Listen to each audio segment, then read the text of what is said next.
Fl-isem tal-Missier u tal-Iben u tal-Ispirtu Santu, il-grazzja ta' Sidna Ġesu Kristu tkun magħkom il-koll. Sejrin noffru dan is-sagrifiċċju tal-Quddisa għall-erwieħ tal-familji Ċefaj u Magro. Illum il-Knisja tagħmel it-tifkira ta' Santa Skolastika li kienet tiġi wkoll oħt San Benedittu. Ejjew nitolbu llum partikolarment għal dawk il-persuni ikkonsagrati l-Alla biex il-Knisja tkompli tikber f'dawn in-numru ta' persuni li jarfu li jiddedikaw il-ħajja tagħhom fit-talb u fis-servizz lejn il-Knisja. Ejjew aħna wkoll inħejju ruħna biex din il-laqa mal-mulej timlina bil-paċi u l-ferħ tiegħu. Nagħmlu dan billi jitolbu maħfra għal ħtijietna.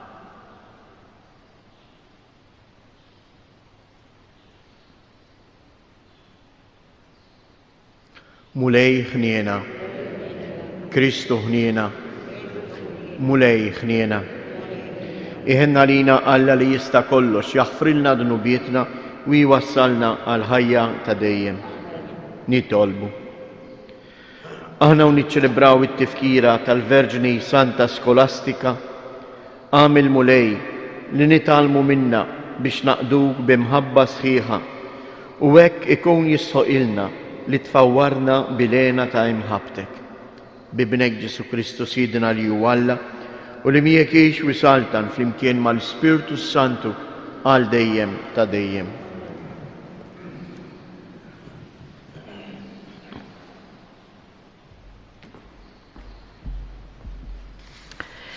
Għarem il-ktib tal-Ġenesi, għal Alla jizet l-ilma b'kotra taħlejja ħajjin u jittajru u tjur fuq l-art fil-wasa ta' smawiet, u Alla ħalaq il-ħut il-kbir u l-annimali kollha li jitkaxkru, li bihom miżut l-ilma skont ġensom, u t-tajr bil-ġwienaħ skont ġensom, u ra Alla li kien tajjeb u dalam u sebaħ il-5 jum.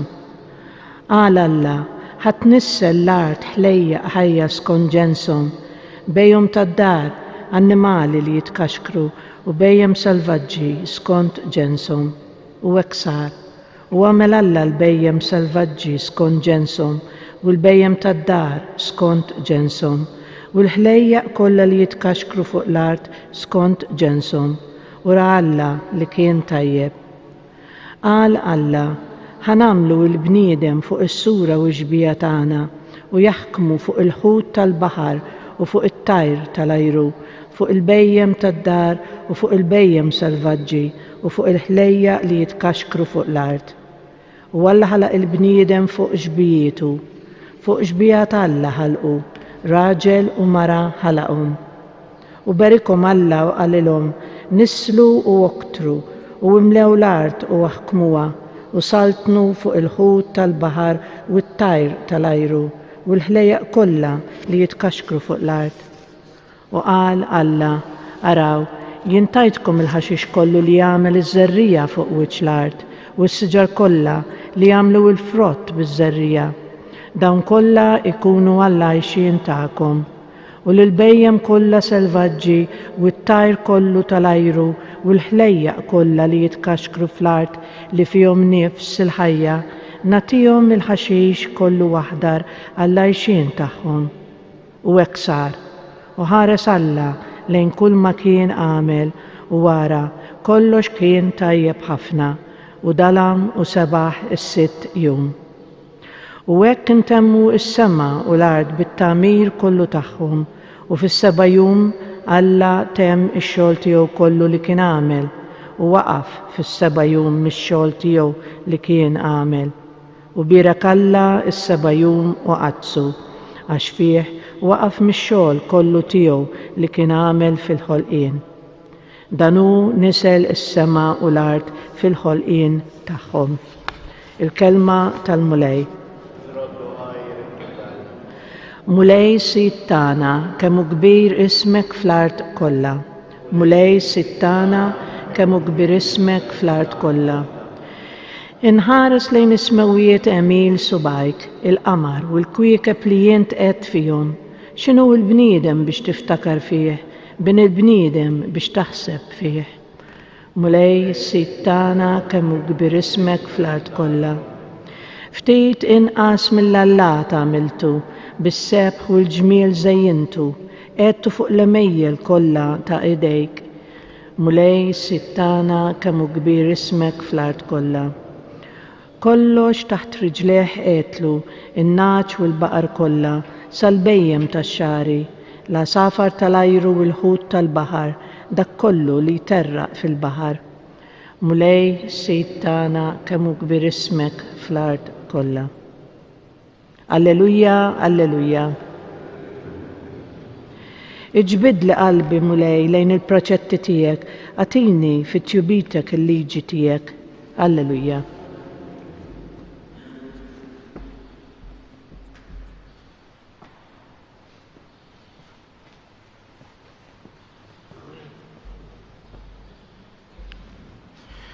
Il-mulej ma'kum.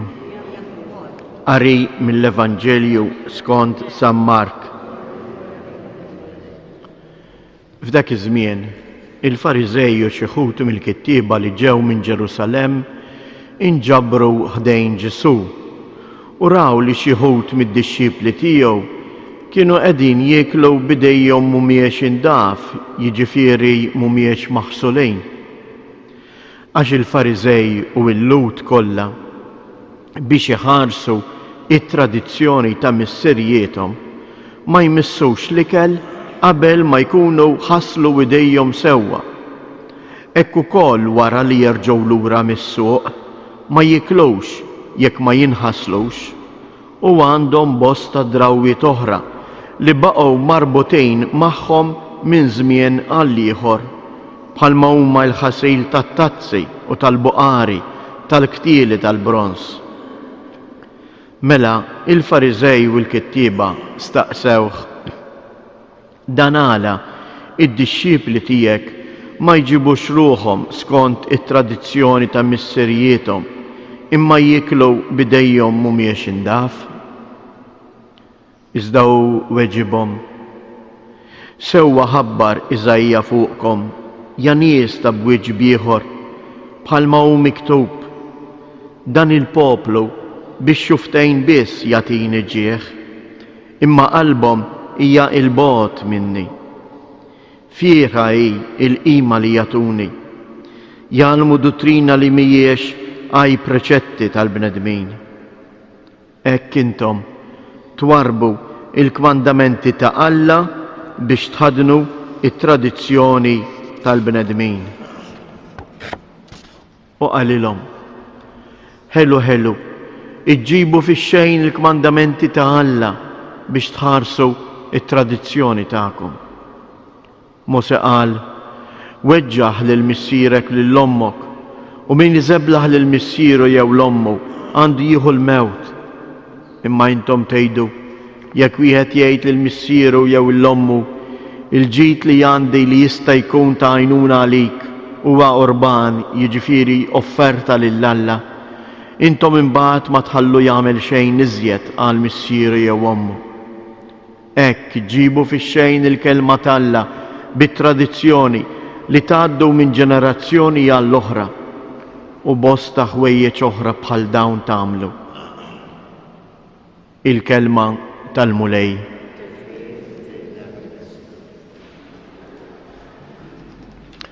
Dal-Vanġilu iżjies, jekk ma noqgħodux attenti, huwa ftit perikolus.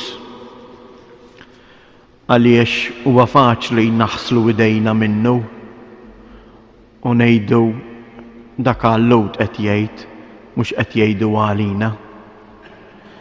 Imma l-kelma ta' Alla hija ħajja kuljum u allura dak li qal lil Lut lill-Fariżej qed jgħidu lili u lilek. Forsi tajjeb hekk aħna nistaqsu lill-uliedna, liż-żgħażagħ tagħna x'qegħdin ngħaddulhom. Qegħdin ngħaddulhom biss it-tradizzjonijiet tal-fidi tagħna jew qegħdin ngħaddulhom il-fidi. Nagħtikom eżempju.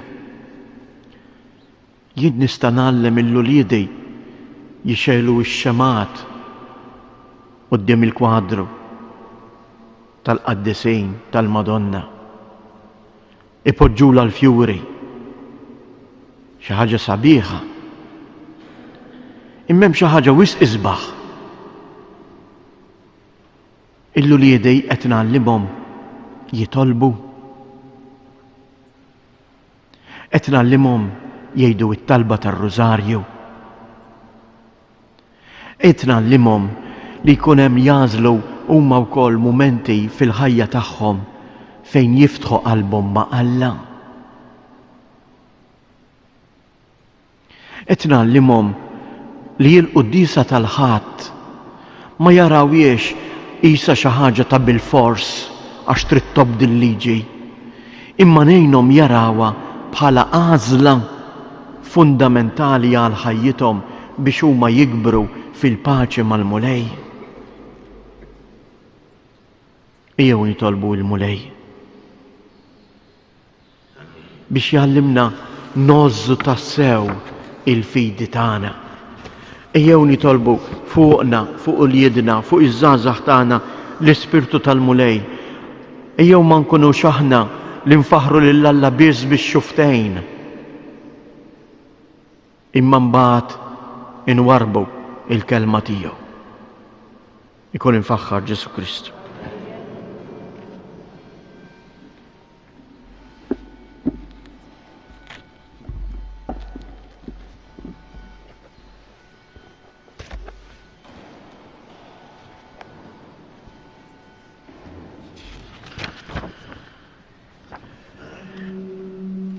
Jeħudi Eżies nresqu it-talbiet tagħna lill-Mulej u nitolbuh u ngħidulu dawwalna Mulej bl-Ispirtu tiegħek. Dawwalna Mulej bl-Ispirtu tiegħek. Għejn lill-Knisja tiegħek Mulej biex taraf tiddistingwi il-messaġġi tal-Evanġelju minn kull xorta ta' preċett ieħor tal-bniedem nitolbu. Dawwalna bl-Ispirtu tiegħek Mulej. Għejn lill-mexxejja tal-popli biex fil-waqt li jarfu l-aspetti pożittivi ta' kull twemmin jippromuovu id-dialogu mibni fuq l-imħabba u r-rispett. Nitolbu. Mexxi Mulej lil din il-komunità fil-mixja tagħha warajk sabiex tkompli tinbena mhux fuq it-tradizzjonijiet iżda fuq il-kelma ħajja tiegħek. Nitolbu. Nitolbuk Mulej biex minn dan is-santwarju għażiż ta' Ommok Marija inti tkompli tbierek u tqassam il-grazzi tiegħek lill-familji kollha tagħna ħajjikbru f'imħabbtek. Nitolbu. Nitolbuk Mulej tagħti id-dawl, il-qawwa u l-kuraġġ il-morda u il-dawk kollha li jduru bihom. Nitolbu. Fiskiet inresqu it-talbiet tagħna.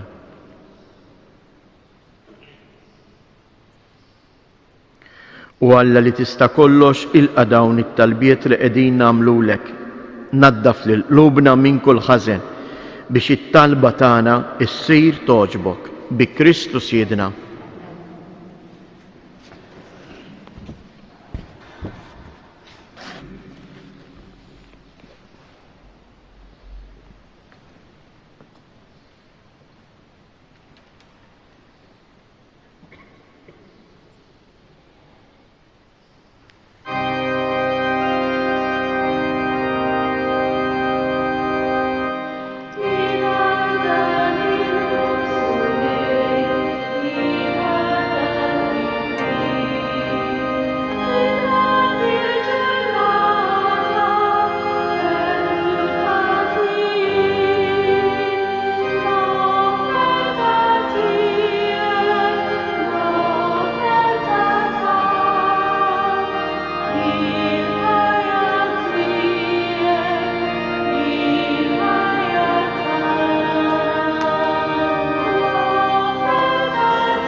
Itolbuti biex dan is-sagrifiċċju tiegħi u tagħkom ikun jogħġob lill-Alla l-Missier li jista' kollox.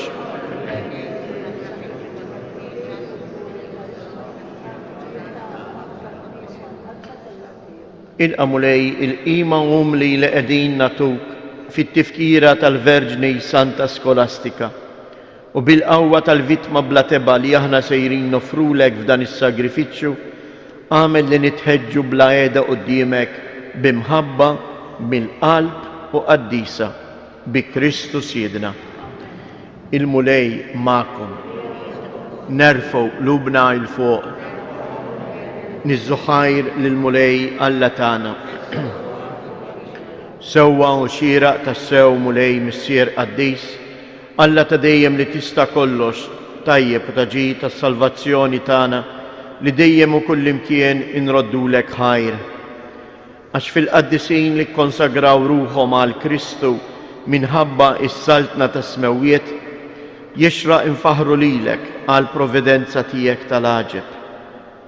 Għax bija inti terġa' issaħħaħ lill-bniedem għal qudusija li fija sawwartu fil-bidu u ddewqu minn issa id-doni li bijhom iżżejnu fit-tiġdid tad-dinja bi Kristu Siedna. Għalhekk mal-qaddisin u l-anġli kollha infaħruk u intennulek. Qaddis, qaddis, qaddis. Mulej Alla tal-eżerċiti, smewwitu l-art mimlija bil-glorja tiegħek, osanna fl-ola ta' smewwiet. Imbirek minn ġej f'isem il-mulej, osanna fil-oli ta' smewwiet. Qaddis tas-sewwint mulej, inti l-għajn ta' kull qdusija. Qaddis għalhekk nitolbuk dawn l-offerti bil-barka tal-Ispirtu tiegħek biex isiru għalina l-ġisem u d-dem ta' Siedna Ġesu Kristu. Li meta kien se jingħata biex mir-rajħ ibati ħal ħobs radd il-ħajr qasam tal id-dixxipli tiegħu u qal: ħudu u kulu il-kol minn dan, għax dan huwa ġismi li jingħata għalikom.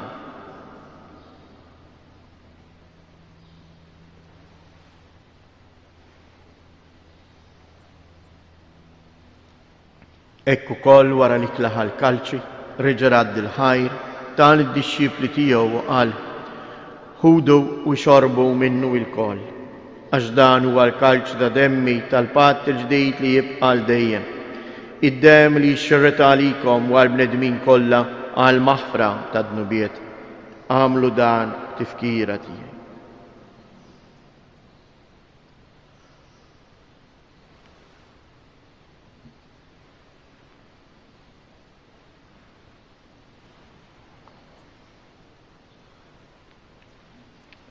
Dan hu il-misteru tal-fidi inħabbru l-mewt tiegħek mulej.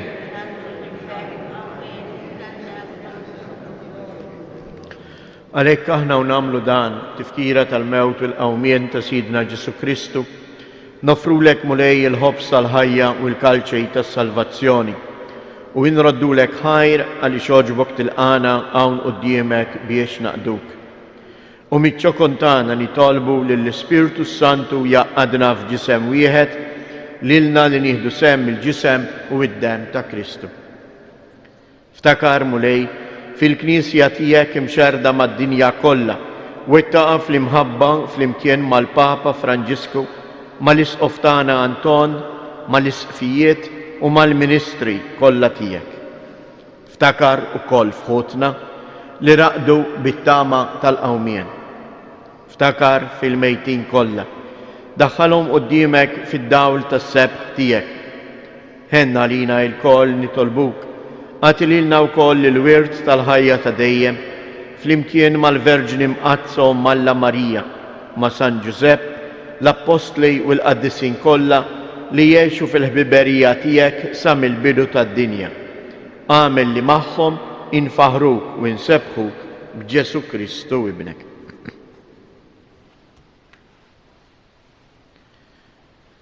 Bi Kristu, ma' Kristu u fi Kristu.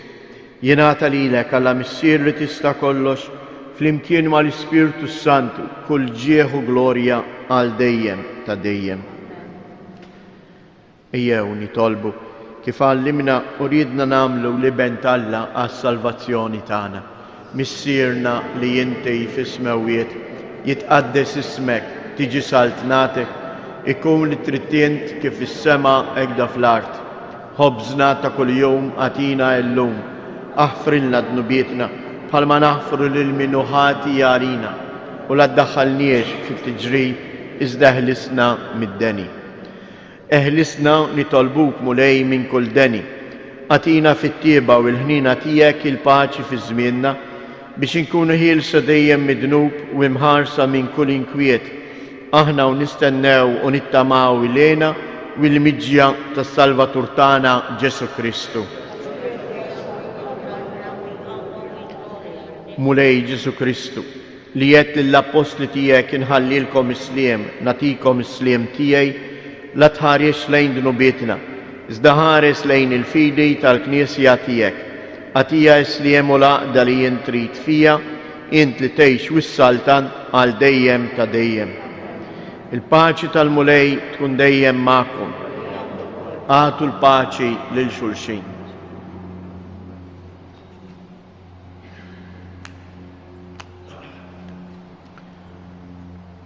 Ħaruf ta' Alla li tneħħi dnubiet tad-dinja ħen għalina. Ħaruf ta' Alla li tneħħi dnubiet tad-dinja ħen għalina. Ħaruf ta' Alla li tneħħi dnubiet tad-dinja atina il-paċi.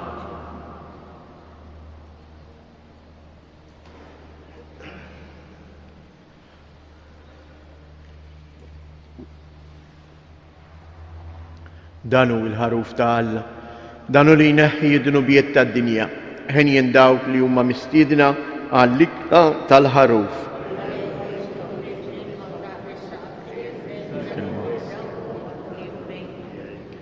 Il-ġisem ta' Kristu.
Dan il-poplu biex xuftejn biss ifaħħarni. Din kienet il-karba ta' Ġesu. Jew aħna fi sfond ta' qalbna infaħruh tas-sew fil-verità minn qalbna. Jew nitolbu l-għajnuna tiegħu biex matul dan il-jum aħna nagħmlu opri ta' imħabba.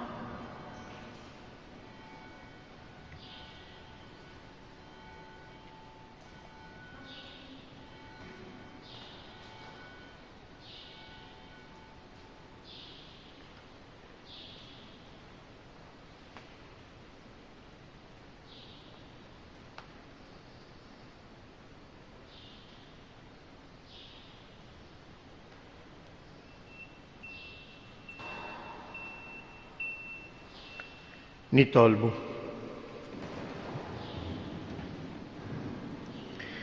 Bl-umiltà kollha mulej nitolbu l-ħnina tiegħek biex issa li tmajt nagħmel ħobs tas-sema fit-tifkira tal-Verġni Santa Skolastika jistħoqilna naqilgħu il-maħfra ta' dnubietna il-għajnuna meħtieġa f'din il-ħajja u l-grazzja tiegħek u l-glorja ta' dejjem bi Kristus Siedna. Nidu flimkien 3 Ava Marijiet lill-Omna Marija kejjew nofruhom għal poplu tal-Gżejjer tagħna għada jekk il-Bambin irid niċċelebraw il-festa tal-miġġija tal-Apostlu missierna San Pawl. Slim għalik Marija bil-grazzja mimlija l-mulej miegħek. Imbierka inti fost in-nisa, imbierek il-frott tal-ġuf tiegħek Ġesu.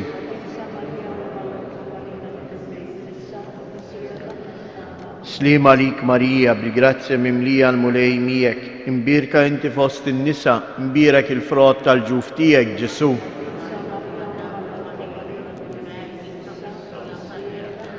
Slim għalik Marija bil-grazzja mimlija l-mulej miegħek. Imbierka inti fost in-nisa, imbierek il-frott tal-ġuf tiegħek Ġesu.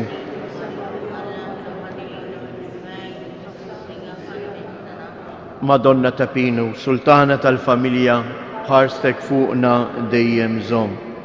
Fakkarkom li għada, il-festa ta' San Pawl, il-quddies f'dan is-santwarju sejjer ikun hekk. Fit-8:30, fil-10 u fil-11:15. Imbagħad ikun hawn quddiesa oħra fil-għaxija fis-6:30. Dritt wara kif tispiċċa l-quddiesa fis-sala tas-santwarju imiss il-laqa ta' tagħlim dwar il-Verġni Marija, laqa miftuħa għal kulħadd li jissir darba kull xahar.